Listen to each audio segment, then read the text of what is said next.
Gente, o esporte, em suas diversas modalidades, é uma parte fundamental da nossa cultura. Por isso, não é à toa que no Brasil há uma data especial, justamente que para incentivar e conscientizar sobre a importância da prática esportiva. E essa data é hoje, dia 19 de fevereiro. E além de trazer muitos benefícios à saúde, o esporte também pode transformar o destino de muita gente. Como aconteceu com a nossa querida convidada de hoje, que é a Gabriele Souza dos Santos, que é atleta do salto triplo. Uma honra recebê-la, conhecer um pouco mais da sua história. Que mesa, hein? Seja bem-vinda. Muito obrigada.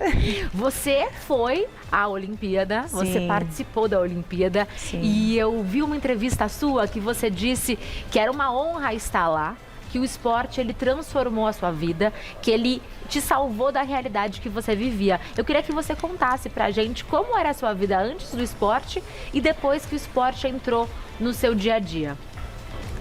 Gostaria de agradecer pelo espaço, né, de estar podendo mais uma vez falar um pouco da minha história e de tudo que o esporte, todo o impacto que o esporte causou em mim e a todos que estão ao meu redor.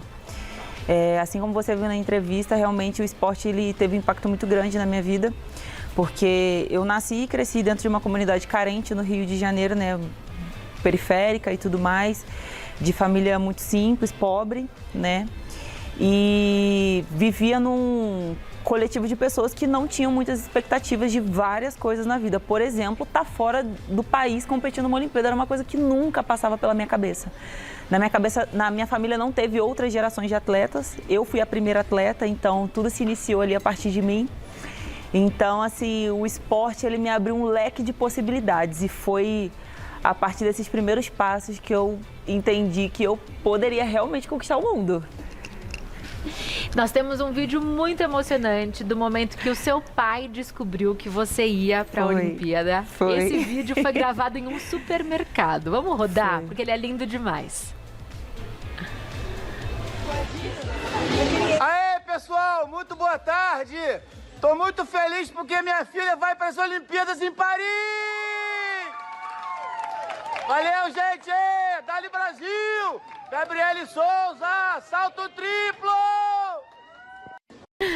Nossa, o que Caramba. você sente assistindo esse vídeo? Porque eu assisti algumas vezes e eu não consigo me arrepiar, não parar de me arrepiar com ele. É muito emocionante.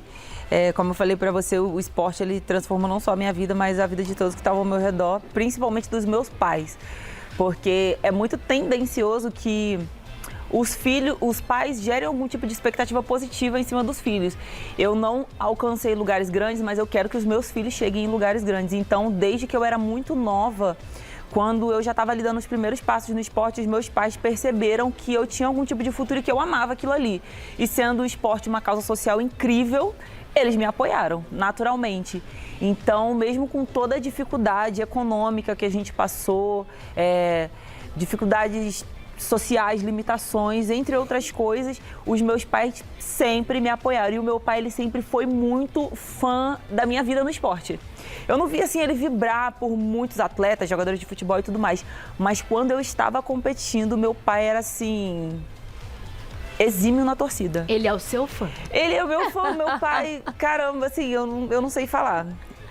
O meu pai, ele vibra de um jeito diferente por mim. E esse dia que a gente estava no mercado, eu segurei as lágrimas, mas eu percebi ali que eu não estava realizando um sonho só meu. Eu estava realizando um sonho do meu pai também. Entre outras coisas que aconteceram na minha vida, né? Outras conquistas que eu tive,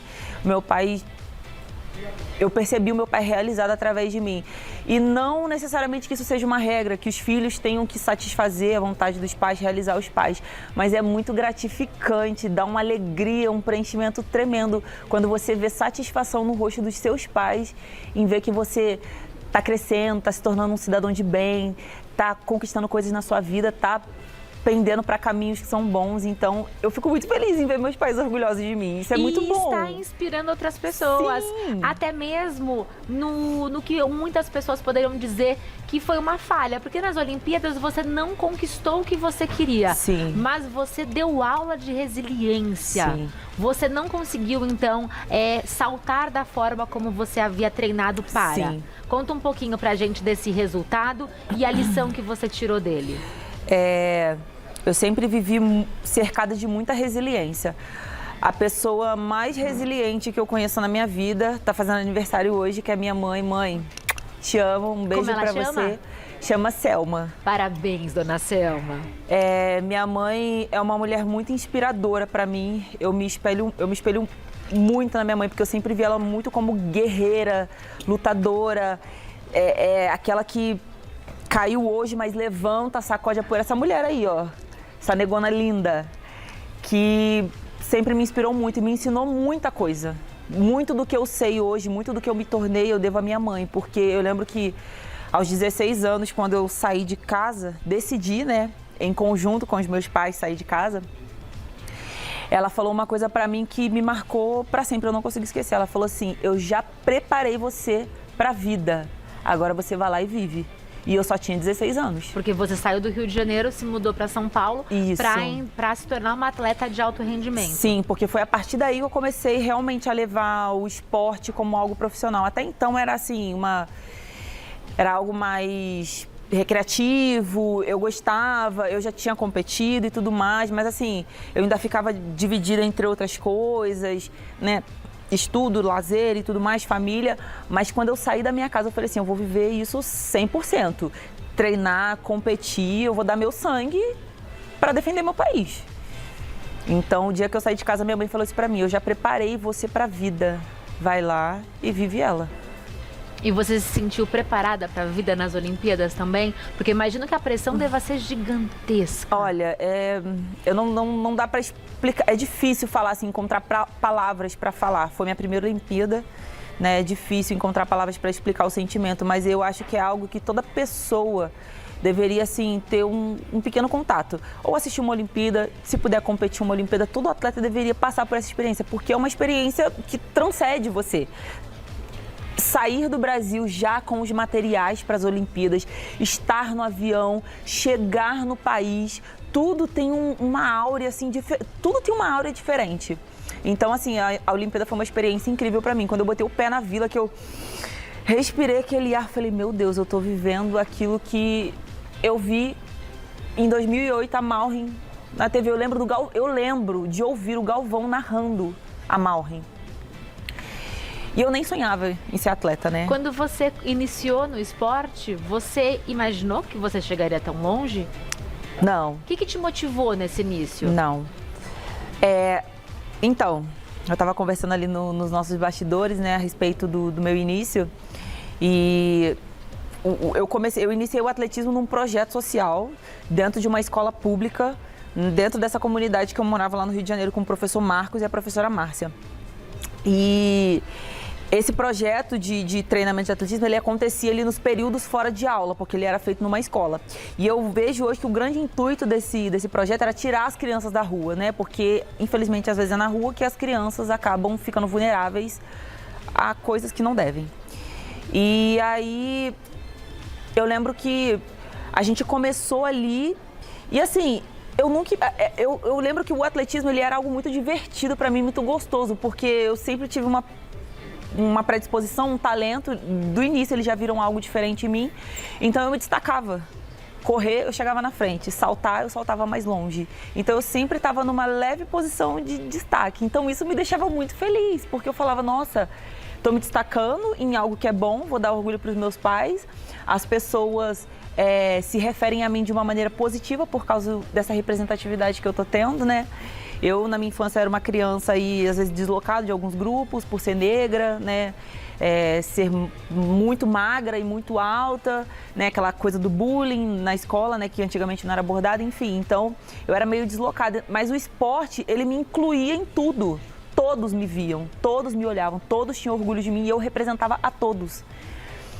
Então, assim, foi essa paixão, assim, pelo esporte, de falar assim: caramba, eu encontrei o meu lugar.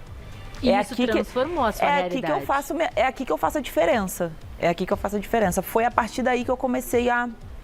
Nossa, eu gosto, nossa, eu consigo e tudo mais. E aí eu participei dos meus primeiros brasileiros e voltei para o Rio de Janeiro. Passou uns meses, falei pro meu pai e pra minha mãe: olha, eu quero viver isso de verdade, na íntegra. É isso que eu quero.